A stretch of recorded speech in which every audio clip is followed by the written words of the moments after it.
Welcome to the Pixel Retentive Podcast, where we, a business owner and an artist, discuss the business of art and the art of business.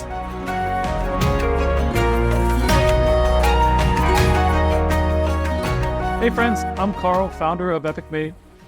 And I'm Ross, creative director at Epic Made, and we're the hosts of the Pixel Retentive Podcast, where we share our thoughts on creativity, art, and business. Past guests include Jared Beasley of Astoria, Sebastian Lopez of Awake Abroad Media, and the co-founders of Mothers of MoGraph, Casey Smith and Jenny Davis.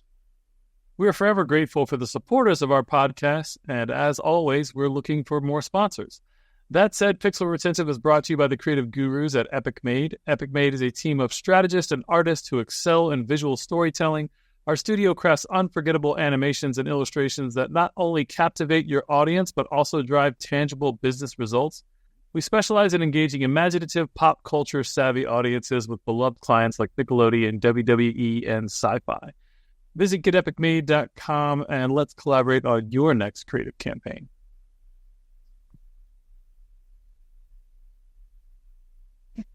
Your turn, Ross.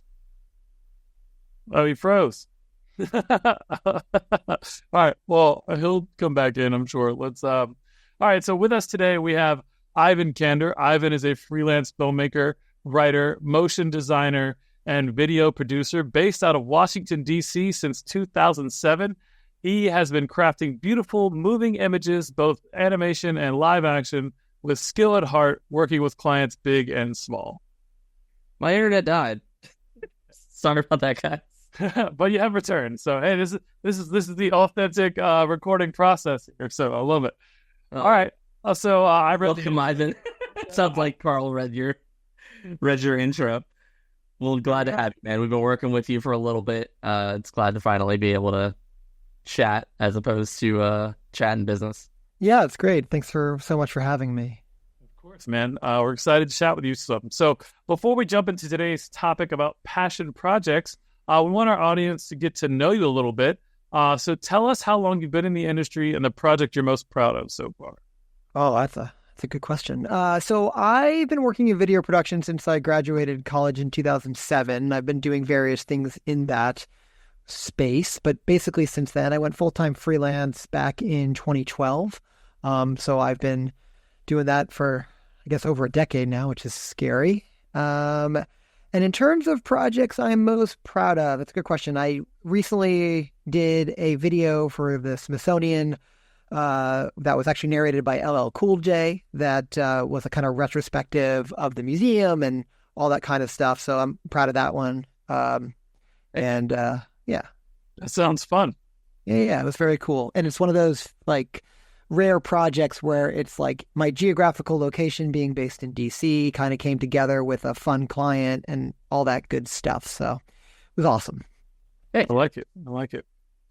Cool. So yeah, today, as Carl mentioned, we are going to be discussing passion projects and just kind of how they can help an artistic career, despite the fact that like they might not necessarily make money on their own.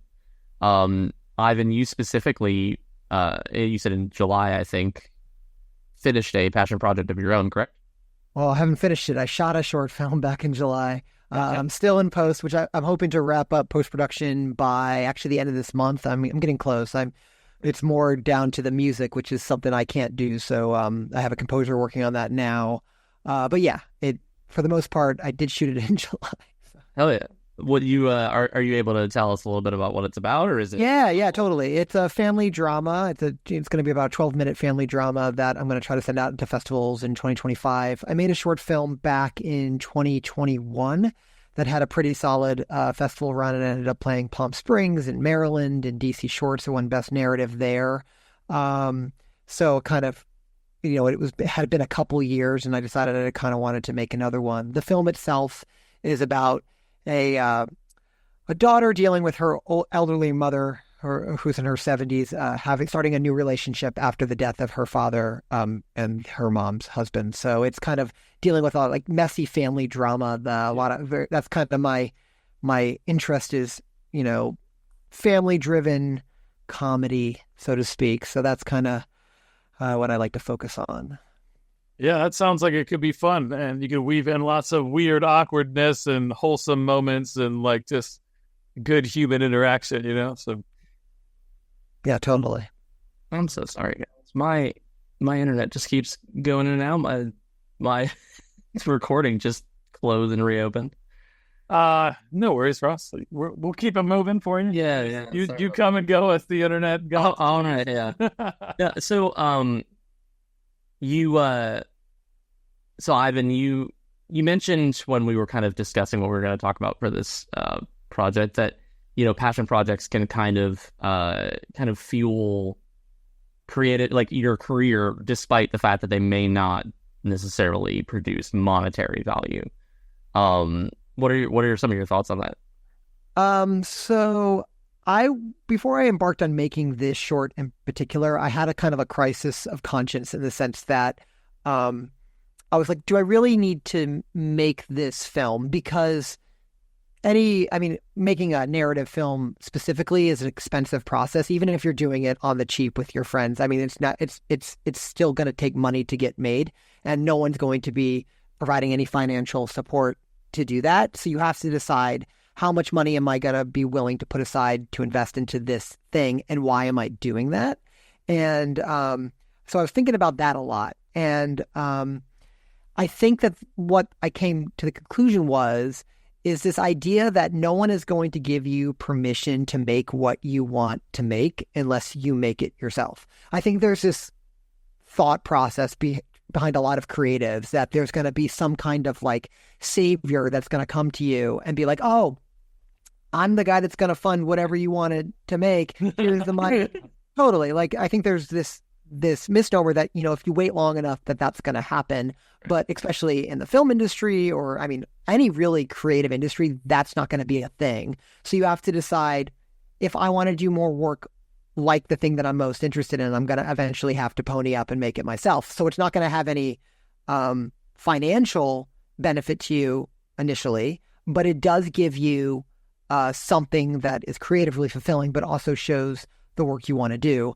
And in my experience, to parlay this back to doing freelance work and to doing like client work, is clients have very limited imagination. They only know you for the thing that you've already made. And this happens for me a lot with, I do a lot of After Effects motion graphic work.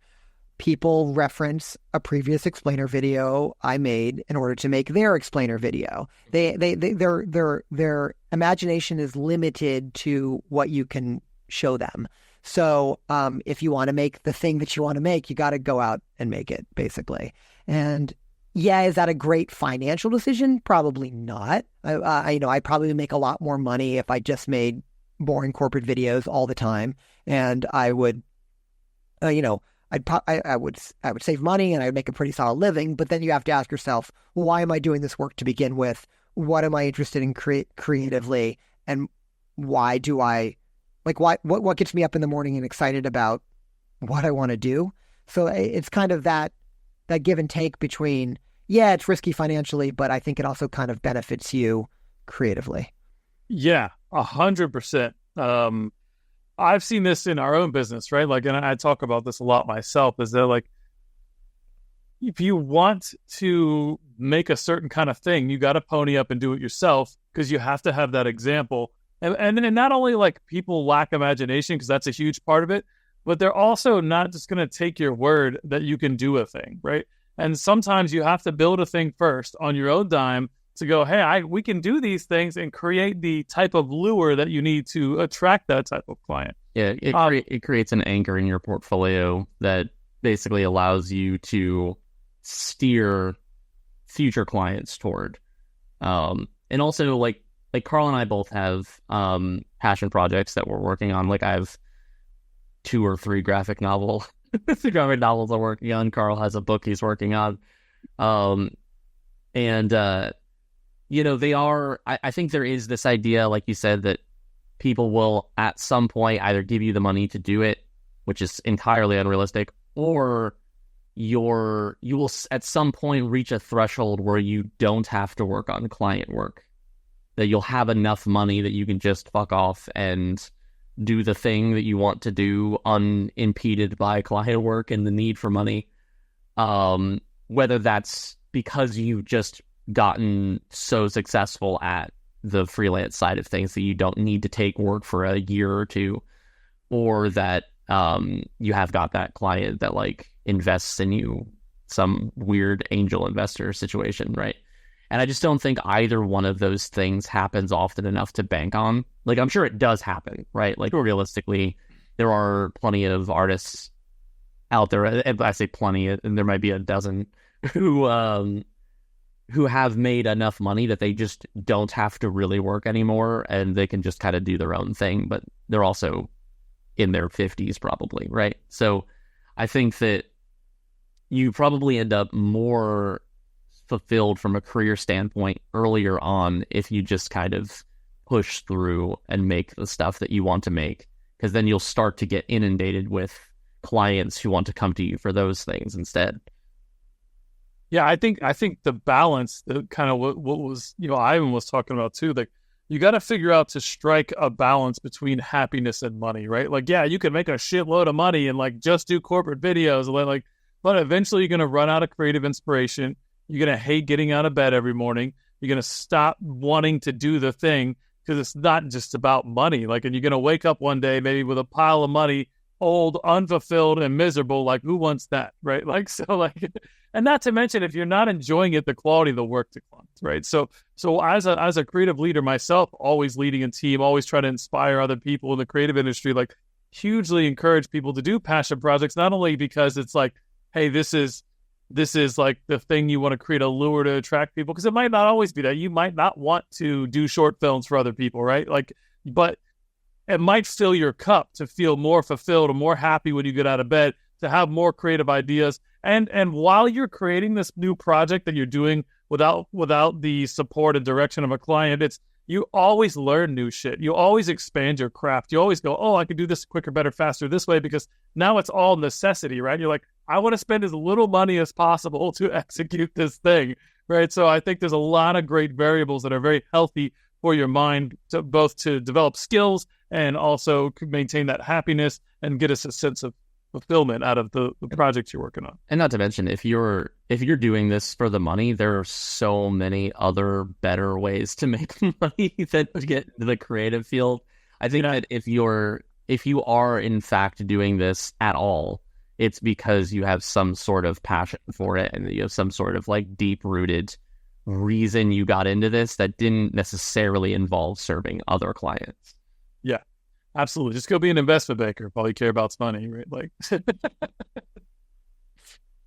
so, and on the ROI side, we've seen this pretty clearly too, right? So 2 years back, I said to Ross had been writing this story like his whole life with his best friend, John, who also works with us, called Supernal.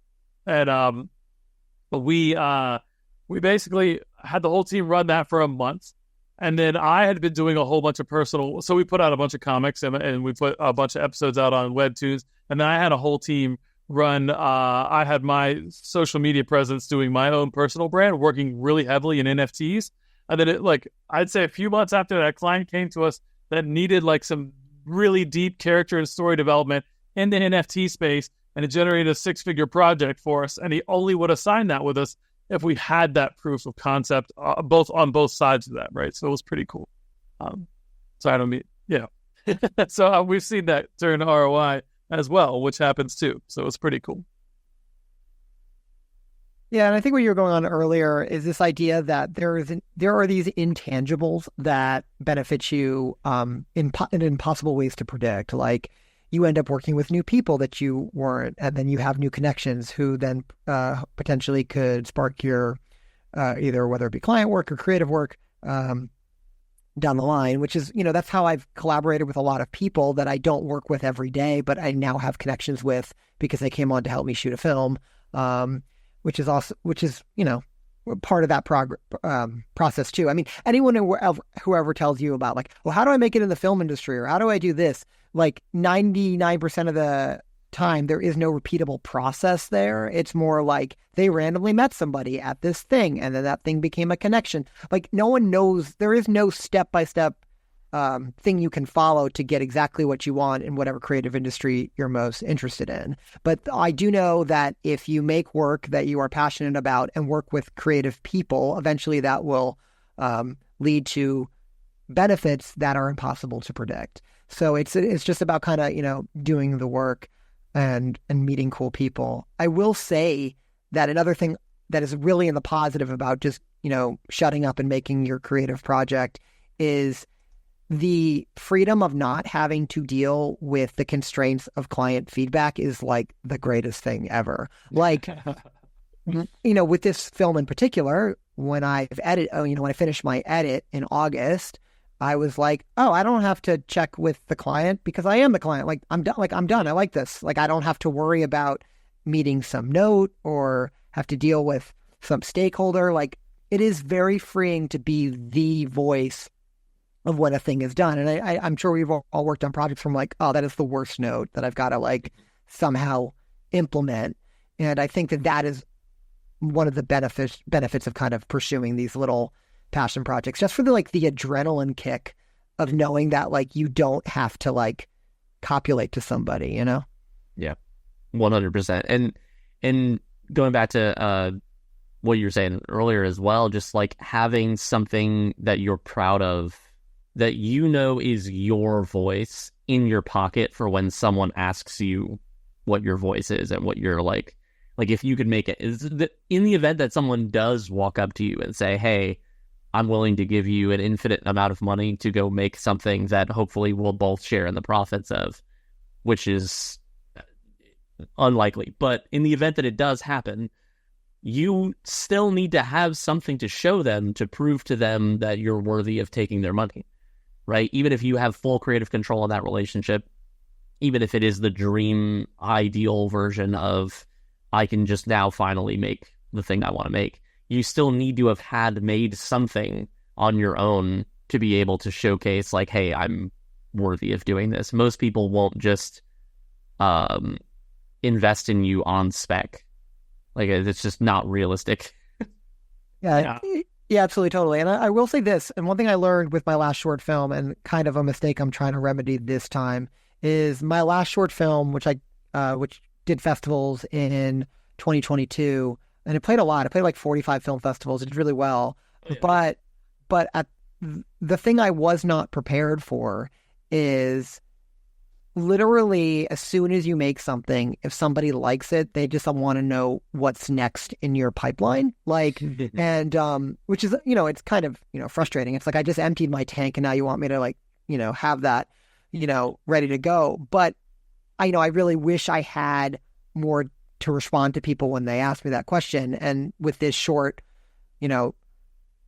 hopefully plays festivals again. But, I've got a feature film script already written now that, like, if someone liked this, I'd be like, oh, you like this? I've got more of it and I'm ready to go. So I think that it is also important to not only make the thing you want to make, but also if you have bigger aspirations beyond that, have something ready to share with people that is in a similar vein that could lead to something more. So you're not losing out on kind of the response that you're getting from the first thing, if that makes sense. Yeah, it just ends up being empty calories at that point if you don't have any way of capitalizing on it. Yeah, I think that's really good advice. It's not. It might not even have been anything that I think I knew it subconsciously, right? But I don't know that it's something that I would have consciously thought of had we put out something into the ether and then got a response back. And someone said, hey, like, we don't necessarily want to make this thing feels kind of complete. Like, we don't want to improve on this thing feels kind of complete. What do you have next? And just the idea of like, I think that social media and just the way that we've kind of digest streaming content and everything, like the whole media industry is kind of suffering from that problem. I feel like where everybody is digesting content so quickly that they're primed to just think of, okay, well, what is the next thing that we can look forward to?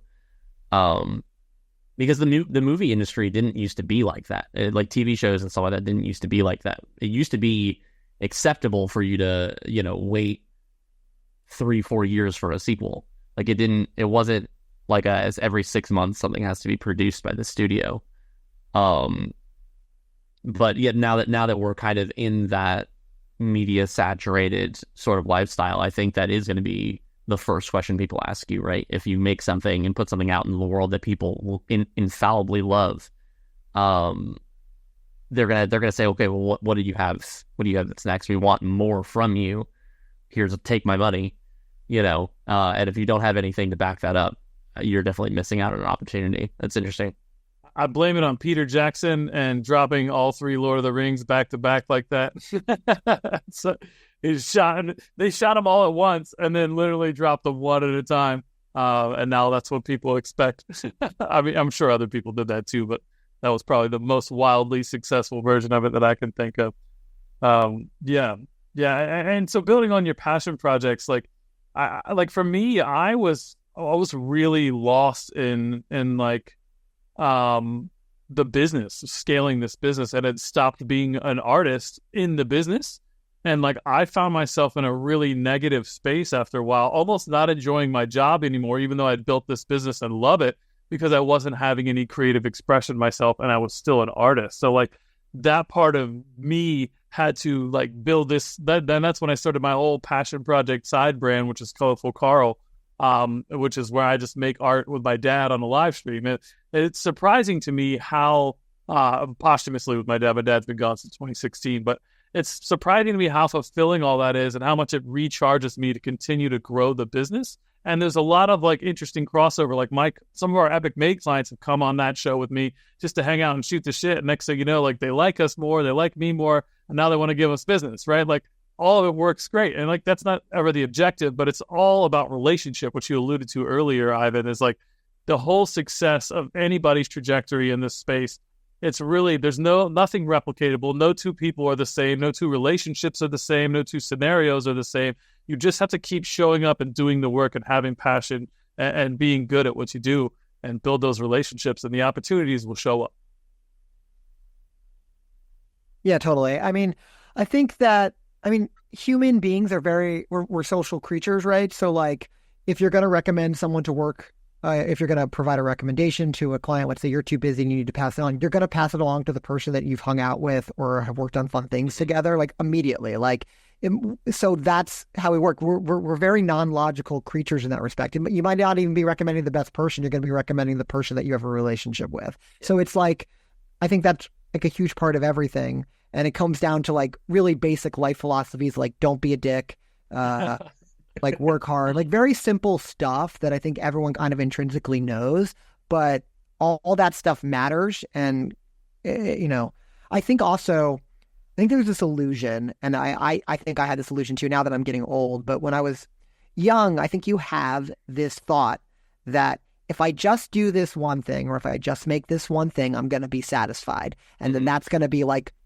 or if I clear this, creative goal or do this barrier, that's going to be it. And then after that, I'll be like totally chill, just living my life. But, everyone knows that as soon as you reach whatever that goal was, immediately you're going to be like, well, what's next? Like there's no end point for human ambition and creativity. Like you have this, we have this weird mental block where we think that there is a one be all thing. And then when you get that thing, it's never as good as you want it to be. It's very Sisyphean.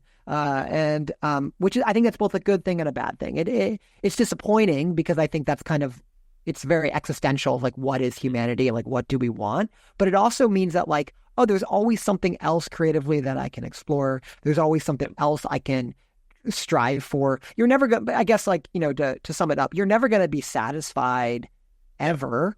But I think that you could look at that as a good thing where you like have mini goals. And then when you reach that mini goal, you reestablish what makes you happy, what you enjoy doing, and try to strive for something else. And, maybe this will be the last short film I ever make, but it might, maybe I'll make something else down the line.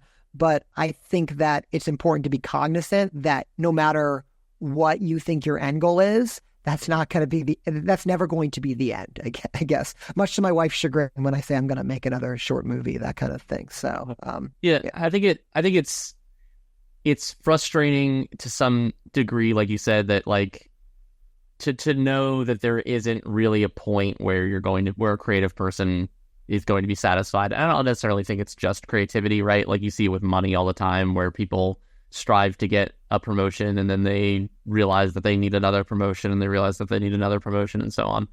But like with creativity, I think that it can definitely be comforting knowing that like the fire isn't ever going to go out, right? Like this idea that, oh, this is all I have in me, and once I make it, I'll be happy is all.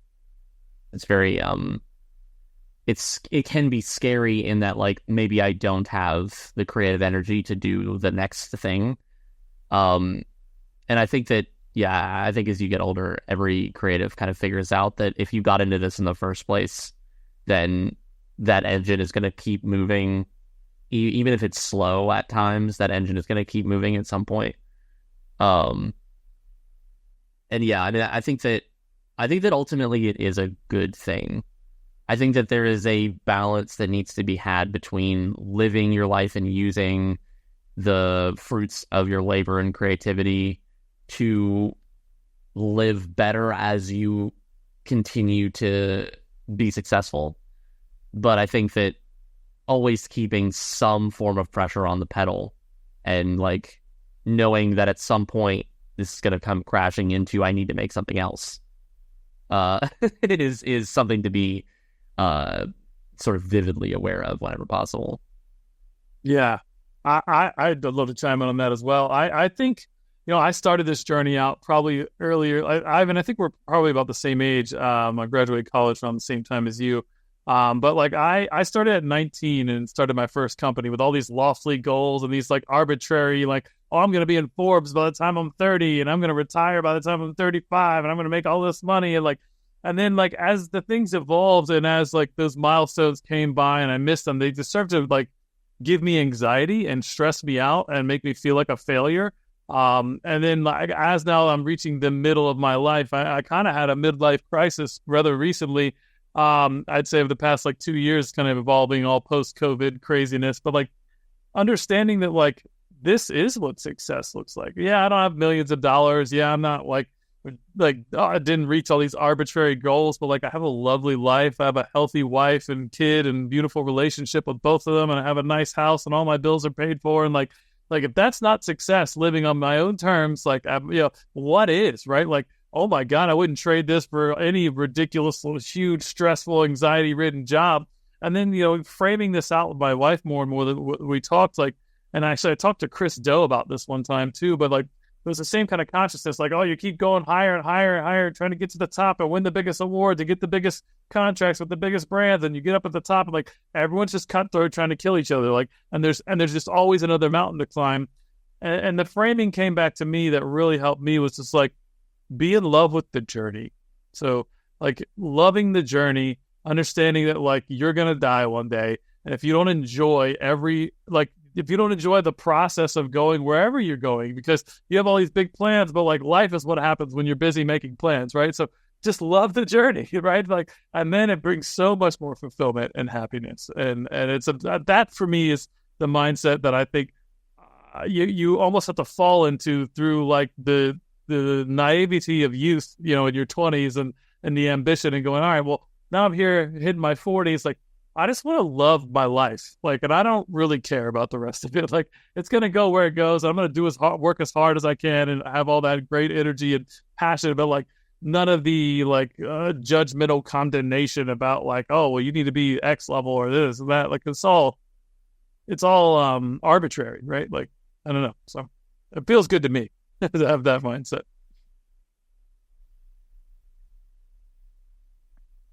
Yeah, totally. I mean, I think that as I kind of live my life and I get older, I kept, I think everyone keeps on thinking, oh, if I do something, if I do this thing, I can finally be the thing. This can be the thing. And I think for me, it was always like, I want to one day make a feature film. But I also understand that there's something okay with the thing I'm doing now. It's okay if that's the thing. Like if I'm getting some kind of creative fulfillment and enjoyment out of that, that's totally cool. And because the film industry is so messed up with how like financing works, and especially now because of the streaming model and like the glut of content, and it's okay not to participate in that. You can just kind of live in your own little silo and be happy with the small little stuff you're making and be cool with that. And I think that's probably the same with you, Ross, and your graphic novel and whatever you want to make, right? Yeah, I mean, I think that I definitely have. I don't know if I'd call it expectations, but I have I have a vision for how the stuff is received, right? Like I do want it to reach some sort of mass audience in some capacity, but at the same time, I have come to the understanding, maybe probably since COVID, about 2020, I've come to the understanding that like I do have so many more things in me that if the thing I'm making now doesn't hit some sort of mass appeal and I don't get my story, like whatever story that is, out to the greater world, that I'll just try again and learn from what didn't work there, right? Like I got into this industry to make Supernal, which is the graphic novel that Carl was talking about that he helped me make part of in 2020, 2021, 2022-ish, in that era. And that was like the thing, like the only thing that I had worked. There it is. Yeah. So we made a scroll, like a literal scroll out of it. That was kind of the thing from when I was like 13, like in 7th grade, till like 2020, when I was like 30. And so, and you know, I had a partner and my best friend. We were working on it together in terms of the actual world building and creation and story creation and whatnot. I've had a couple friends come in and help write for it. I've had a couple friends come in and help draw for it and things like that. But it's always come in and help kind pay of like, for it. and someone come in and help pay for it. I've had, but it's been my central focus to some degree for the better part of like 2 decades, and it's I've come to realize that story has gained less and less value to me as a creative as I've grown, because it no longer is the penultimate thing, the magnum opus thing that I saw it as when I started creating it when I was 13, right? And so I've kind of seen it evolve in real time through the process that kind of you were talking about, Ivan, where you kind of realize that there's always something afterward. And I kind of saw it evolve into that even prior to its release, because I was being so precious with it. And just it doesn't bother me now. Like, part of it is out in the world and it got a wonderful reception for the small part of it that exists. And that was fuel enough to know that the stuff I create will be successful, will reach people regardless of how many that is. And it took a lot of pressure off of that one project. It allowed me to kind of explore other possibilities, other projects, other stories that, now I have several that I'm building sort of in tandem, that like, if one of these isn't what I'm feeling today, then I'll move on to the other one, and I'm sort of stacking them that way, and I'll have stuff to share with the producers who show up with giant checks when one of them gets made.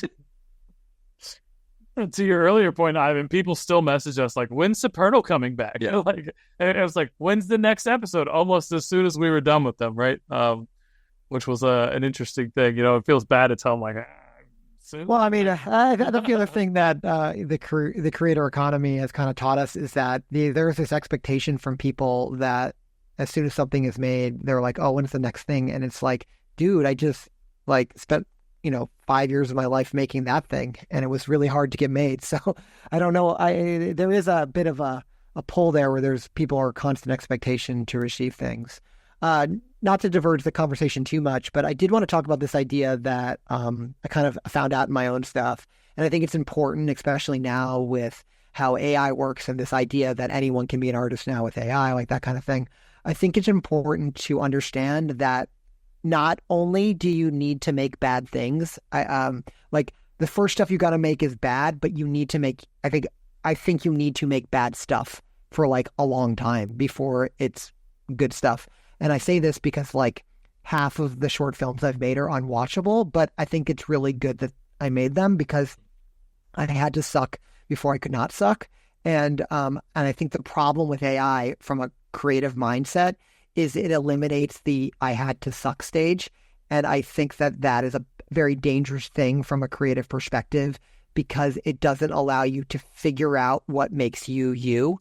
You know, like, and so I think that is something that's important. So if you're thinking about doing it, I guess my general advice to people is if you're thinking about making something, whether it be writing a book or making a short film or making a graphic novel, it's okay if that first thing that you make is not good. And I think as long as you're objective and understand that, I think that that's okay.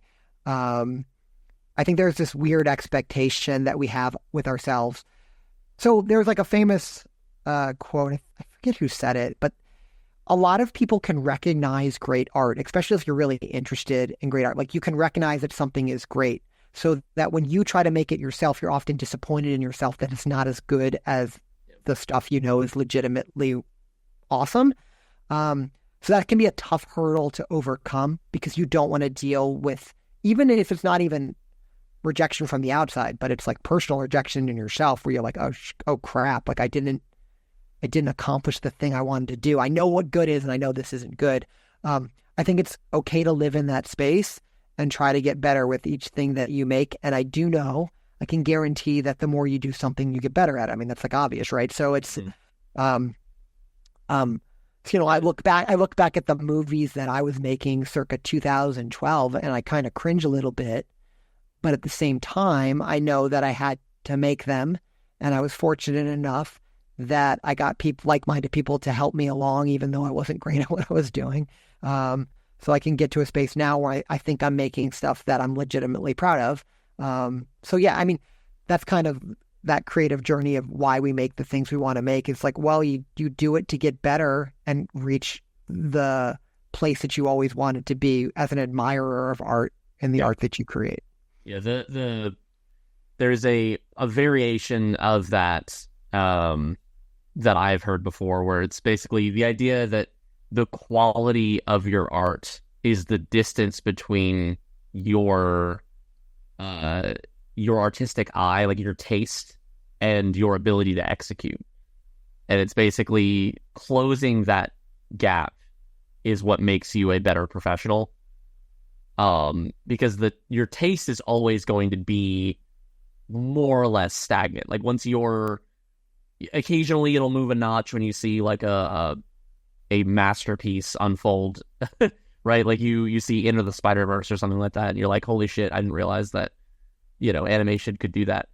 But it moves in small notches, right? Like it's you spend a lot of your life building that library, and then when you're 25 plus, you know what you like, right?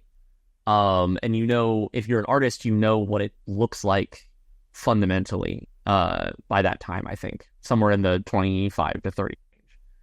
But at any point, you could be any distance behind that from a skill standpoint. And I think slowly closing that gap over time and over completion of projects, which is another important thing. I think you have to be able to make a thing completely from start to finish before you can assess whether or not you did a good job or where it lies compared to your taste, is the only way that you actually get better.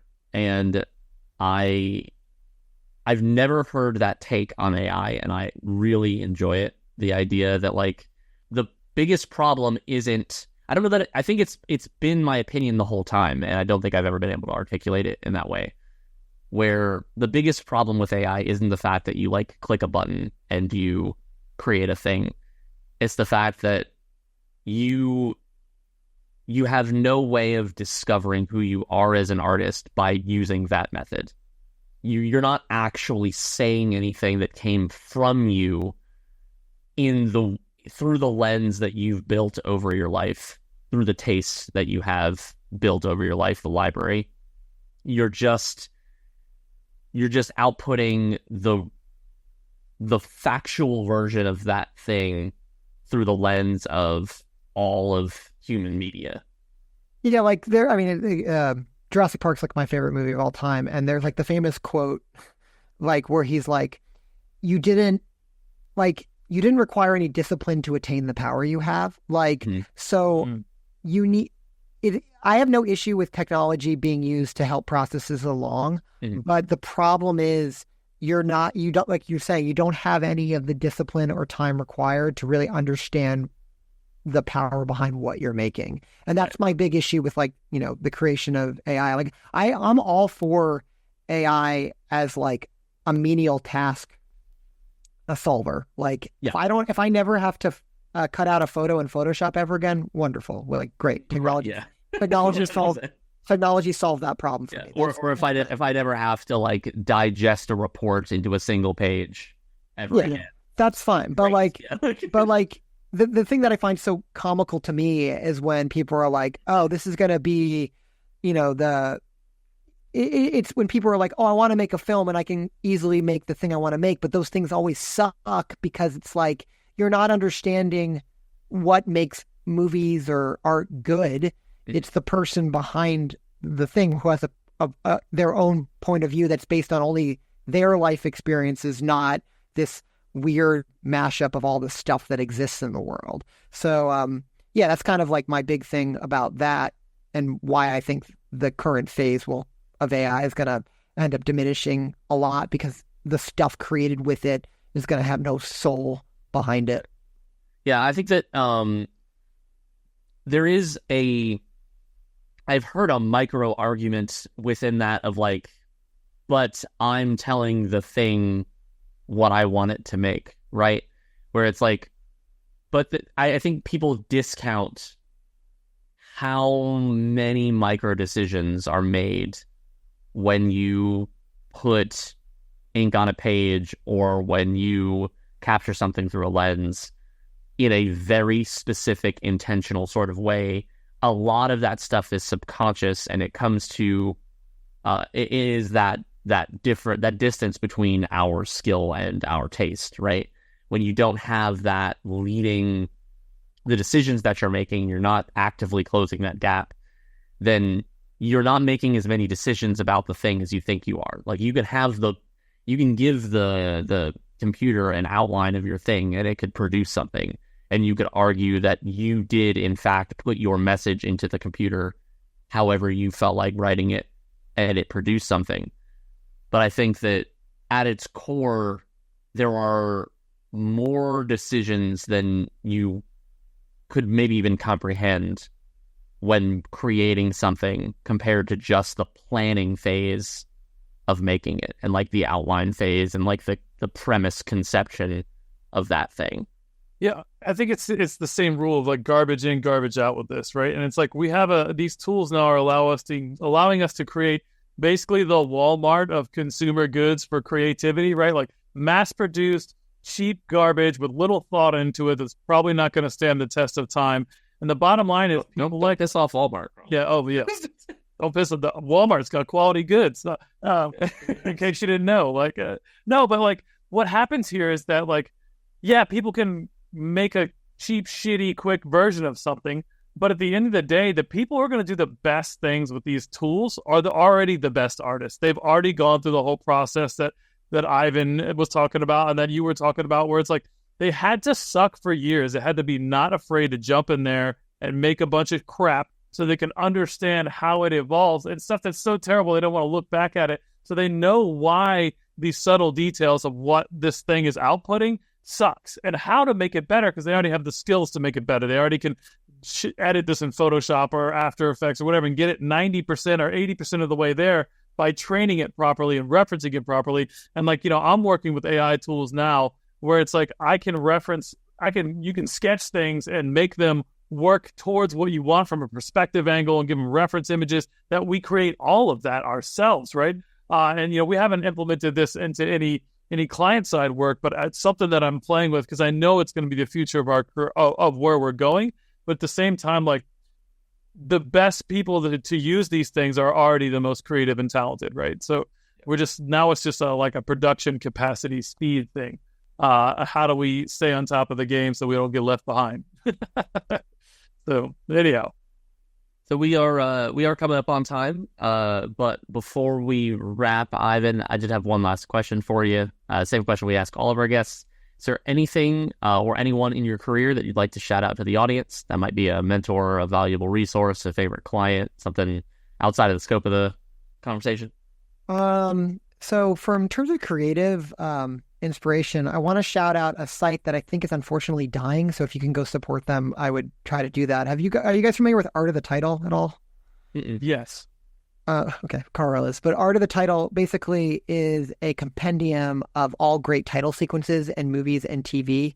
And they used to do like a lot of features, like interviewing the designers behind the various title sequences. And the site has been an endless source of creative inspiration for me, often to the point where I'm like, I always tell people that the hardest thing about anything creative is a blank page. Like constraints are the greatest thing sometimes. And sometimes if you like, I really like the style of this title sequence, how can I apply that to this project that I'm working on? That's a great starting point. So if you're ever feeling like creatively inert, especially from a design perspective, I really recommend Art of the Title. It really is an amazing resource, and I think they're actually looking to fund the continuation of the site via Patreon. So if you've got a couple bucks, I'd recommend you go there and do that. Hell yeah!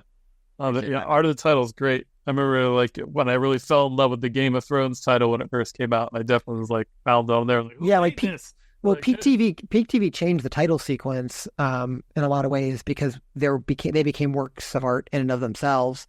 Mm-hmm. One of my favorites is the *Halt and Catch Fire* intro. I don't know if you guys have watched that show, but that title sequence I think is like amazing, and I constantly just like will watch the title sequence for that. So one of the few that I never skipped when I was watching the show. So yeah. By Elastic. Elastic is, just shout out to Elastic. Like, well, yeah, I mean, they're responsible for majority of the great title sequences. Yeah, for sure. Yeah, for sure. At worst, they make very beautiful noise, and at best, they make the actual most amazing title sequences you could ever see. So anyway, cool. Awesome. Well, how did we meet? We met in the Motion Graphics DC Slack, right? That's the thing. So shout out to the DC Motion Graphics thing. Oh yeah. But the community, everything is about community, right? We talked about that, so reinforcing that a little bit there. And so definitely always like to give a shout out to where we met our guests. And I was trying to remember real quickly where that was. I think Fabricio, is that his name? Do you know? Fabian? Fabian, there it is. It's Fabricio. I don't know. Fabrizio. I totally butchered that. Fabian, I think, put that together, right? So. Yeah, Fabian Tejada, who's ironically not in DC anymore. So, okay. Yeah, cool. I got introduced to Fabian by someone through AIGA, and then now here we are, friends, all these years later, which is super cool. So. Well, we have been talking to Ivan Kander, freelance filmmaker, writer, motion designer, and video producer. Check out his short film whenever he finishes it. You can check out my last short film. It's called Minion Duty. It's on my website, lucky9studios.com, if you want to see the general tone of the stuff I make. But absolutely. Yep. Absolutely. I was just about to say, check out their website at lucky9studios.com. If listeners want to follow up with you directly, though, Ivan, where should they go? They can go to my website, lucky9studios.com. I am still kind of on Twitter, but I don't post there very much anymore. And I actually literally just joined Instagram because I like to wait to make sure something is going to be. I realized that since I don't post on Twitter, I have like absolutely no social media presence. So I just joined Instagram. So be sure to follow me on Instagram, at Ivan Kander. Yeah, I didn't have social media at all until 2020. COVID specifically was like, I should probably have some sort of presence outside of my career outside of my work with Epic Made. I should probably have some sort of presence just in case everyone catches the plague. We will survive always, Ross. Awesome. All right, Ivan. Well, thanks so much for being on our show, man. Thanks for having me. I appreciate it. Of course. All right. Till next time, everybody. See you soon. Peace. We really hope you enjoyed the show. Please like and subscribe to join us on our next journey through the world of art and business on the Pixel Retentive Podcast.